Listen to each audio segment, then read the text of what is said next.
자, 3월 모의고사 보시느라 고생이 많았고요. 자, 간단하게 총평해 볼게요. 자, 일단은 기본기 관련된 문제가 있었다. 즉, 필류공에서 배운 거 적용하는 문제가 꽤 있었죠. 시험이 쉬워서 그래. 그지? 자, 10번 보니까 너네가 주기수열이 있단 말이야. 자, 주기수열 더할 때 어떻게 더한다? 묶어서 더한다. 근데 거기에 뭐도 있어? 3의 배수도 있어. 아, 문자 설정. 자연스럽게 진행할 수 있겠죠. 뭐 저희가 이거는 굉장히 중요하게 공부했으니까. 자, 그래서 문자 두고 계산하시면은 금방금방 풀 수 있는 문제였어요. 맞죠? 자, 그 다음에 11번 뭐 이렇게 넓이 구하는 거, 접점 구하는 거 다 연산적으로 처리할 수 있는 거 알고 있죠? 자, 계산해서 정답 구하시면 되고. 자, 그 다음에 13번 그래프 그릴 때 어디부터 그려? C발부터 그려놓고 그리고 안정해진 거 왔다 갔다 하면서 정답 조건 찾아주는 게 문제 의도가 되겠죠? 아, 내가 0보다 큰 쪽 먼저 그려준다. 그 정도의 기본기 갖추고 있는 게 필요할 것 같아요. 자, 그 다음에 20번은 삼각함수 활용인데 뭐 문자 설정이 중요해. 아, 저희가 길이 같은 경우에는 뭐가 중요하다고 했어? 중요한 거 나온다니까. 선분비 중요하다고 했잖아. 아, 선분비 보면서 문자 잡아주시고. 자, 그 다음에 각은 뭐 원외 평사 2. 외가 나오잖아. 그러니까 너네가 정상적인 시험이라면 이게 시험 문제에 나온다고 생각하고 준비하는 게 맞다 이거야. 알겠니? 자, 그러면 너네가 다 문자 둘 수 있고 식 생성할 수 있으니까 뭐 원하는 거 다 구할 수 있죠. 자, 그 다음에 뭐 나열해서 문제 풀면 되는데 항이 있어. 항이 있기 때문에 그냥 앞으로만 가면 돼. 그치? 아, 이항점화식인데 A6이 주어져 있다. 자, 열심히 앞으로 간다. 그때 너네가 범위만 조금 조심하시면은 뭐 간단하게 풀 수 있는 문제였던 것 같아요. 자, 그 다음에 22번도 기본기 문제지. 뭐 이런 거 가지고 고난도 문제라고 생각하면 조금 문제가 있어. 자, 우리가 합차함수 미분 가능성은 어디서 공부했어? 실계공에서도 공부했고요. 자, 그 다음에 필류공에서도 공부했어. 열심히 공부했으니까 스근하게 맞췄을 거라고 생각해도 되겠죠. 그쵸? 그리고 제가 사전공략법 스타터 수업할 때 이 예시를 한 4번, 5번 정도 얘기했던 것 같아요. 응? 아, 우리 학생들 수학 못하는 친구들 어떻게 이제 미분 가능성 확인한다. 뭐 fx 3차라고 할게요. 자, fx 3차라고 하면 갑자기 그래프 그린다. 다짜고짜. 아, 그러면서 뭐 팔로 접고 뭐 팔에 대해 대칭이고 뭐 어쩌고 저쩌고 뭐 그렇게 문제를 풀려고 노력한다 이거지. 그러지 말라고 제가 이 예시 진짜 많이 보여줬잖아. 근데도 기억을 못해서 똑같이 못 풀었다면 문제가 있는 거죠. 복습을 해. 응? 제가 현강 갔을 때 되게 실망 많이 했어요. 복습을 안 해. 외우라니까. 특히 예시는 같이 기억해야지. 제가 너네한테 이렇게 예시 드는 거 장난 같아요? 장난 아니야. 시험에 나오잖아. 중요한 거니까 너네한테 예시로 보여주는 거야. 아, 이거 그래프를 생각하지 말고 치열하게 식을 생성해라. 하수는 어디까지만 식을 생성한다고 얘기했어? 2 대입한다? 아, 그러면 F2-8의 절대값, 그 다음에 16-F2. 아, 근데 이 친구가 만약에 음수로 나오게 되면은 마이너스 F2가 사라지면서 식이 모순이야. 자, 그렇기 때문에 F2가 얼마보다 크거나 같다? 8보다 크거나 같고 그대로 벗겨지니까 이 F2가 얼마가 나오게 된다? 24가 나오게 된다. 아, 그러면서 F2가 얼마가 된다? 12이 된다. 근데 여기서 끝내? 아니잖아. 우리가 어차피 의심점이 2야. 이 주변을 본다. 이 주변에서는 양수예요. 절대값 벗겨도 상관이 없는 거죠. 그러면 너네가 미분하고 2 대입했을 때 뭐도 얻을 수 있어요? 이것도 얻을 수 있잖아. 이거 예시로 분명히 공부했어, 안 했어? 공부했어. 근데 만약에 여기까지 못 왔어? 문제가 있는 거지. 문제가 있는 거야. 아, 22번이랑 똑같잖아. 0에서 이렇게 조사하면 되잖아요. 그죠? 근데 똑같이 이렇게 못했다는 것은 공부에 문제가 있다. 어떤 문제가 있다? 그냥 흘려보낸 거지. 흘려보내지 말란 말이야. 내가 공부한 건 딱 붙잡고 있어야 될 거 아니야. 많이 하는 거에 집중하지 말고요. 복습을 제대로 하라고. 기억을 제대로 하란 말이야. 알겠어요? 만약에 저한테 배웠는데 그래프 그렸어. 진짜 확 그냥 그러지 마시고 좀 제대로 복습 좀 해. 알겠죠? 자, 어쨌든 22번 기본 문제죠. 0에서 이렇게 조사하고 자, 그 다음에 0보다 큰 쪽에서 절대값 빼기 절대값이 있어요. 이거 기본이야, 기본. 필류공이야. 사전 공략법 아니야. 알겠지? 아, 필류공에서 합차 공부한다. 미분불가 일치한다. 그때 아다리 맞춘다. 자, 그렇게 해서 등식 만드시면은 간단하게 풀 수 있는 문제가 되겠습니다. 자, 여기까지는 기본기 관련된 문제라고 보시면 되겠고요. 아직 필류공 공부 안 했으면 천천히 공부하면 돼. 알았어. 지금 알아야 된다고 얘기하는 게 아니야. 필류공을 공부했다면 여기까지는 스근하게 바로 풀었어야 된다. 그 얘기하는 거야. 알겠어요? 그 다음에 너네가 뭐 좀 일반적인 문제라고 치면 뭐 14번하고 15번이 있을 텐데 뭐 그다지 고난도가 아니야. 그쵸? 자, 그렇기 때문에 뭐 사공 적용이라고 하기는 좀 애매한데 어쨌든 목적 보고 구성 요소 인지하고 방향성 생각하면서 문제를 풀면은 더 좋았을 것 같아요. 뭐 자세한 과정은 해설 강의 보시면 되고 14번 너네가 뭐 인지하는 게 중요해요. 특성부가 있어. 어떤 조건을 만족하는 결과로 부등식이 제시가 돼 있단 말이야. 그 결과의 경계는 국민사점이다. 그렇게 그냥 제가 가르쳤어요. 그쵸? 아, 마이너스 1과 3은 국민사점이야. 어떤 국민사점인지 그것만 너네가 잘 밝히면 간단하게 문제 풀 수 있었고요. 자, 그 다음에 15번은 뭐 손가락 좀 조심하자. 너네 전체 절대값이 있을 때 0보다 크거나 같다. 자, 그 다음에 진수 조건 이런 것만 잘 표시해도 문제 절반 이상은 해결이 됩니다. 자, 그 다음에 함수 fx야. 당연히 불연속을 생각해야 되고요. 자, 그 다음에 그래프 그려서 치역 볼 때 C발부터 봐야겠죠. 당연히 2의 x승 마이너스 4부터 그려놓고 PQ 사이에 로그 함수 끼워서 조건 만족하는 상태 찾으면은 뭐 간단하게 풀 수 있는 문제가 15번이 되겠습니다. 자, 이렇게 하면 저희가 공통에 대해서는 한번 얘기해 봤고요. 뭐 선택은 워낙 범위가 협소해서 뭐 기본 문제가 출제가 되었으니까 만약에 틀린 거 있으면은 복습하시면은 될 것 같아. 근데 이건 어디까지나 공부가 돼 있는 사람한테 하는 얘기야. 알겠죠? 스타터 필류공까지는 공부가 돼 있어. 그런 사람한테 제가 이렇게 말하는 거고요. 아직 공부하고 있는 사람들은 신경 쓰지 마세요. 지금 3월이야, 3월. 공부가 안 돼 있는 게 정상일 수 있어. 그죠? 나의 학습 단계를 정확하게 인식하시고 그 다음에 그거에 맞게끔 피드백 하세요. 너네 공부 단계 정도는 알고 있을 거 아니야. 만약에 모르면 제발 공부법 특강 좀 봐. 알겠죠? 우리가 공부한다는 것은 지식을 갖춘다. 그 다음에 기본 유형을 연습한다. 그 다음에 필수 유형을 연습한다. 그 다음에 너네가 공략법 단계가 있다는 것도 알고 있잖아. 아, 내가 고난도 문제를 풀기 위해 필요한 사고방식을 구축할 필요가 있을 것이고 그 다음에 필수 유형과 합쳐서 적용 연습을 할 필요가 있을 것이고 그 다음에 너네가 실전으로 갈 필요가 있겠죠. 아니, 그러면 자기만의 단계를 본인이 인식하고 있을 거 아니야. 아, 선생님 저는 아직 지식을 배우고 있어요. 아, 그러면 딱 거기까지만 피드백하세요. 내가 공부한 범위까지 지식은 정확하게 알고 있었는지 그거 확인해. 그 다음에 너네가 기본 문제까지는 연습이 됐어. 아니, 그러면 2점짜리, 3점짜리, 그 다음에 쉬운 4점에서도 11번 같은 건 적지도 않았어. 아, 그거는 기본 문제잖아. 그죠? 아, 그런 거 풀었는지 확인해 보세요. 그 다음에 지금 필수 공략법 나눠줬잖아. 아, 내가 어디까지 공부했고 어디까지 구현화가 됐는지 다 확인해 보세요. 그러면서 피드백하면 되잖아. 그죠? 그리고 너네가 앞으로 어디에 더 신경을 쓰면서 공부할지 방향만 잘 잡으면 될 거 아니야. 그냥 호들갑 좀 떨지 말란 말이야. 실력은 여긴데 점수는 막 여기를 기대하고 있어. 그 다음에 그 기대가 어긋나면 실망해.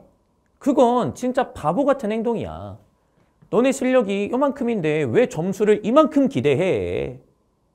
자기 실력에 맞춰서 판단하는 거야. 알겠어요? 그렇게 객관적으로 바라보면서 나의 상태를 인식하면서 공부해야 지속력 있게 공부하겠지.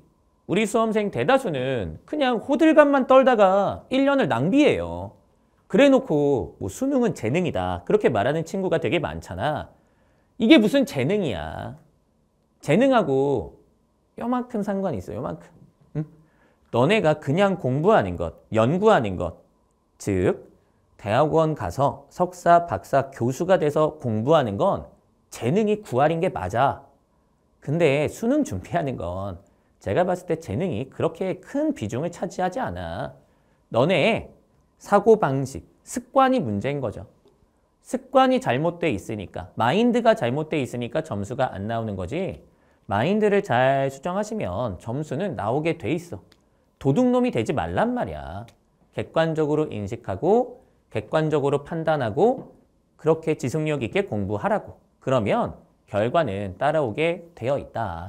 그리고 산모 결과 가지고 이제 뭐 부모님이나 선생님이 뭐 그럴 수 있어요. 그죠? 뭐 좋은 얘기하는 사람은 제가 본 적 없거든. 뭐 저희 부모님도 마찬가지야. 근데 그거는 대한민국 종특이야. 뭔가 성장하고 싶어하는 사람 기 죽이는 게 대한민국 종특이야. 어른들이 특히나 그렇게 기를 죽여요. 너는 안 된다. 응? 너 봐라. 뭐 2달 공부했는데 성적 나오냐 지금 안 나오니까 빨리 포기해라. 수시해라. 뭐 그렇게 이제 막 얘기하잖아. 그죠? 그런 거 진짜 다 개소리야.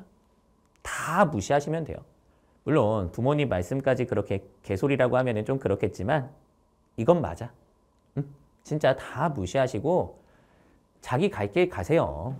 응? 너네가 정시하겠다고 마음 먹었어. 아, 그러면 그냥 정시하는 거지. 수시하겠다고 마음 먹었어. 아, 그냥 수시하는 거지.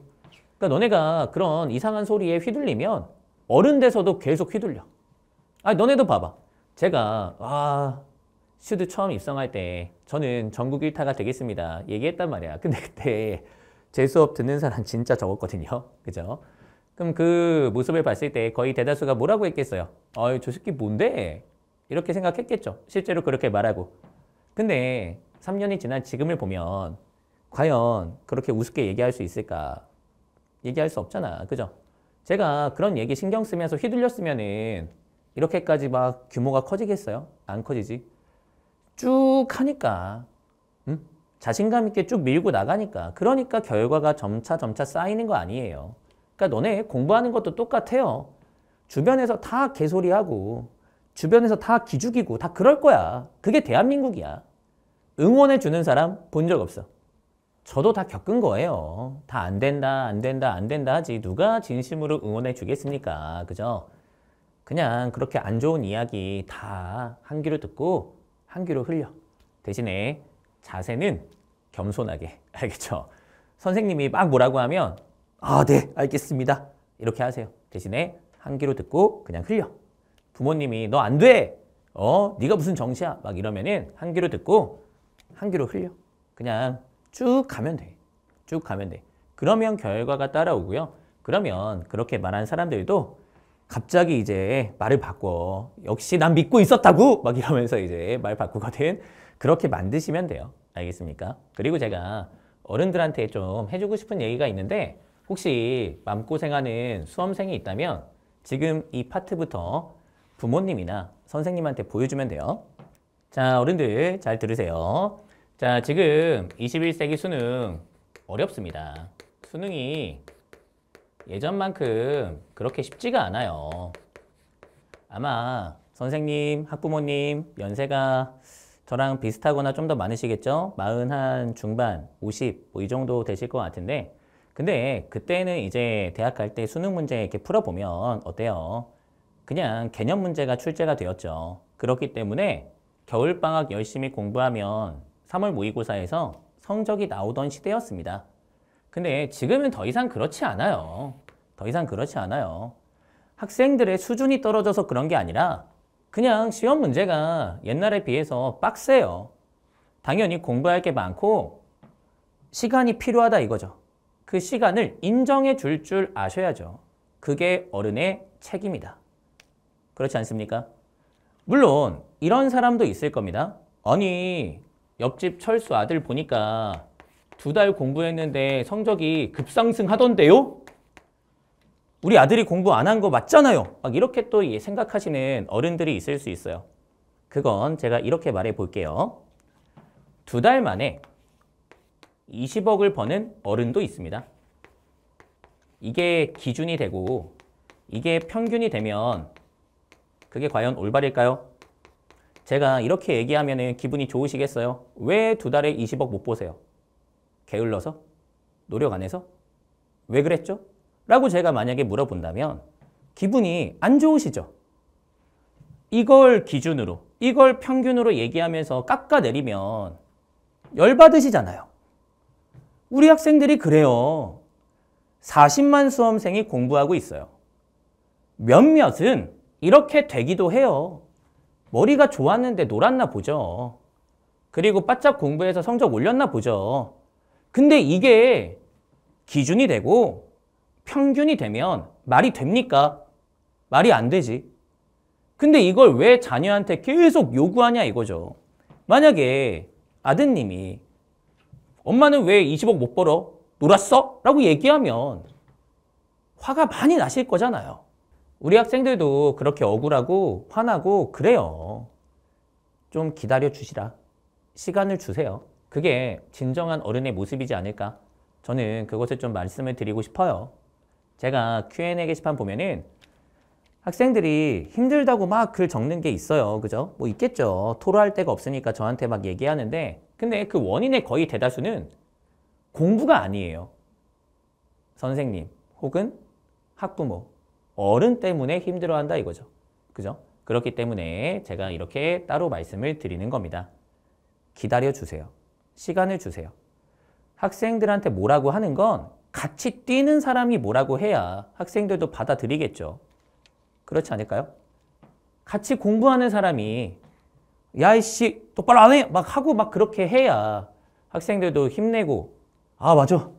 아 나도 열심히 해야지. 저 새끼도 저렇게 열심히 하는데 하면서 같이 으쌰으쌰 하는 거지. 그냥 제3자가 그렇게 얘기하면 제3자까지는 아니지만 그렇게 얘기하면 더더욱 스트레스를 많이 받을 수밖에 없다. 그죠? 그래서 우리가 어느 정도의 시간을 좀 부여하고 기다려주고 응원해주는 게 좋지 않을까. 그렇게 좀 말씀을 드리고 싶어요. 여기까지가 이제 어른에게 드리는 말씀이었습니다. 근데 이제 학생들한테도 문제가 있어. 공부를 생각 없이 하잖아. 그것도 한번 얘기해 볼게. 뭐냐면 공부를 하겠다고 마음을 먹었으면 기본적으로 어떻게 해야 되는지는 알아보고 공부를 좀 해. 제가 이 얘기는 또 왜 하냐면 얼마 전에 현장에서 어떤 친구가 그렇게 공특을 보라고 얘기하는데 계속 안 봤나 봐. 공부 어떻게 해야 되냐고 나한테 물어보더라고. 저는 그 말을 들으면서 너무 좀 짜증이 났던 게 그냥 기분이 나빠서가 아니라 자기 인생을 계속 망치고 있는 거잖아. 생각해 보세요. 공부를 2월부터 했어. 근데 공특 안 보고 지 좆대로 해서 지금 한 달 동안 지가 뭐 했는지도 모르겠는 거야. 한 달을 쓰레기통에 버렸어. 그러면 이제라도 내가 제대로 공부하기 위해서 공특 보면서 공부법 특강 보면서 공부에 대해서 배워야겠다. 이렇게 마음을 먹고 이제라도 제대로 해야 될 거 아니야? 근데 그렇게 한 달을 버리고도 공특 10강 몇 분이야? 그게 무슨 6시간짜리야? 아니잖아. 한 4시간이면 보잖아. 그 4시간 아깝다고 또 몇 달을 버리려고 준비하고 있더라고. 저는 그게 짜증이 나는 거야. 왜 계속 그렇게 우매한 선택을 반복하는 거야? 왜 계속 더 큰 시간을 버리고 있냐고. 그 4시간을 그렇게 투자하기가 아까워? 그 4시간을 투자하고 차라리 2달, 3달을 버는 게 낫지 않아? 언제까지 시간을 쓰레기통에 버린 다음에 나중에 돼서야 후회할 거니. 올해 지금 다시 준비하는 친구들 중에도 그런 친구 되게 많아요. 작년에 제가 공특 보라고 한 2,000번 정도 얘기했을 거야. 근데 사전공략법까지 공부하면서도 단 한 번도 안 본 거지. 그리고 좆된 다음에 올해 다시 시작하면서 선생님 이제서야 공특을 봅니다. 이런 친구 엄청 많아요. 도대체 왜 그러는 거야? 너네 공부할 때 방향부터 잡아야 될 거 아니야. 아니 너네가 지금 여기에 있어. 일로 가야 돼. 근데 방향도 안 보고 그냥 일단 가? 너네는 지금 그러고 있잖아. 일단 가. 여기 아니네. 한 달 썼어. 그 다음에 또 그냥 가. 2달 썼어. 여기 아니네. 또 가. 여기 아니네. 어떡하지? 이러고 있는 거라니까? 그냥 처음부터 방향을 잘 잡고 그냥 갔으면 진작 도착했죠. 진작. 그래서 제가 얘기했어. 너는 안 되겠다. 응? 근데 그렇게 얘기하면 안 되는데 안 될 것 같지 않아? 이런 선택을 하는 사람이 어떻게 수능을 잘 봐. 수능은 생각하는 능력을 측정하는 시험이라며. 이 정도의 사고방식을 가진 사람이 어떻게 수능을 잘 봐. 잘 볼래야 잘 볼 수가 없어요. 내가 헛된 시간을 쓰는 것보다는 시간을 투자해서 방향을 제대로 잡고 진행하는 게 맞지. 오케이? 그렇게 생각하는 사람들이 대학 가는 거야. 이걸 말로 하는 것 자체가 저는 자괴감이 느껴져요. 제가 유치원생 가르치는 건 아니잖아? 고3 가르치는 거잖아. 혹은 20살 성인. 나이도 많아. 근데 이걸 내가 너네한테 말해줘야 돼? 그냥 하는 게 어딨어. 당연히 방향을 잡고 그 다음에 열심히 하는 게 순서지. 이 당연한 걸 제발 당연하게 생각해 줬으면 좋겠다는 거예요. 알겠어요? 그리고 너네 자꾸 수능 어려워졌다, 뭐 힘들다 말로만 그렇게 하고 공부는 하다 보면 되겠지 뭐 이렇게 공부하면 누가 너네를 존중해 주니? 선생님이나 학부모님들이 뭐라고 한마디씩 하는 건 다 이유가 있긴 해요. 너네한테 원인이 있다는 거야. 너네가 어려워진 만큼 똘똘하게 준비해봐. 누가 뭐라고 하겠어? 너는 다 생각이 있구나. 다 그렇게 말해요. 근데 생각이 없으니까 계속 뭐라고 하시는 것도 있는 거야. 너네의 책임도 있는 거지. 알겠어요? 너네 인생 소중하잖아. 소중하지 않아? 어떻게 보면 나는 너네하고 남이잖아. 남인데도 나는 너네 인생 낭비하는 거 아깝게 느껴지거든? 아깝지 않아? 이렇게 허송세월 보내는 게 아깝지 않냐고. 갈팡질팡 그냥 막 시간만 쓰고 있는 게 지금 너무 그렇잖아. 그죠? 그거 좀 잘 고쳐보세요. 그지? 공특을 보고 그 다음에 뭐 제 수업을 듣든 말든 뭐 그건 알아서 해. 그 방향성대로 공부하란 말이야. 이게 더 중요하다고. 알겠죠? 지금 특히 산모 본 고3 친구들 겨울방학 동안 뭐 했는지도 모르겠죠? 앞으로도 어떻게 해야 될지 모르겠죠? 근데 시간만 쓸 거야? 그냥 우왕좌왕 하다가 수능 보고 재수해야겠다고 재수할 거야? 왜 그렇게 인생을 대충 살아? 제대로. 지금부터라도 방향 잡아. 그리고 공부하는 거야. 그러면 남은 8개월 알차게 쓸 수 있어. 알차게. 성적 충분히 바뀌어. 충분히 바뀌는데 너네가 딴 데로 가니까 문제가 생기는 것뿐이야. 알겠습니까? 우리가 방향을 딱 잡고 우직하게 가면 목적지에 당연히 도달할 수 있다는 거 생각했으면 좋겠네요. 자, 여기까지 총평 맞춰보도록 할게요.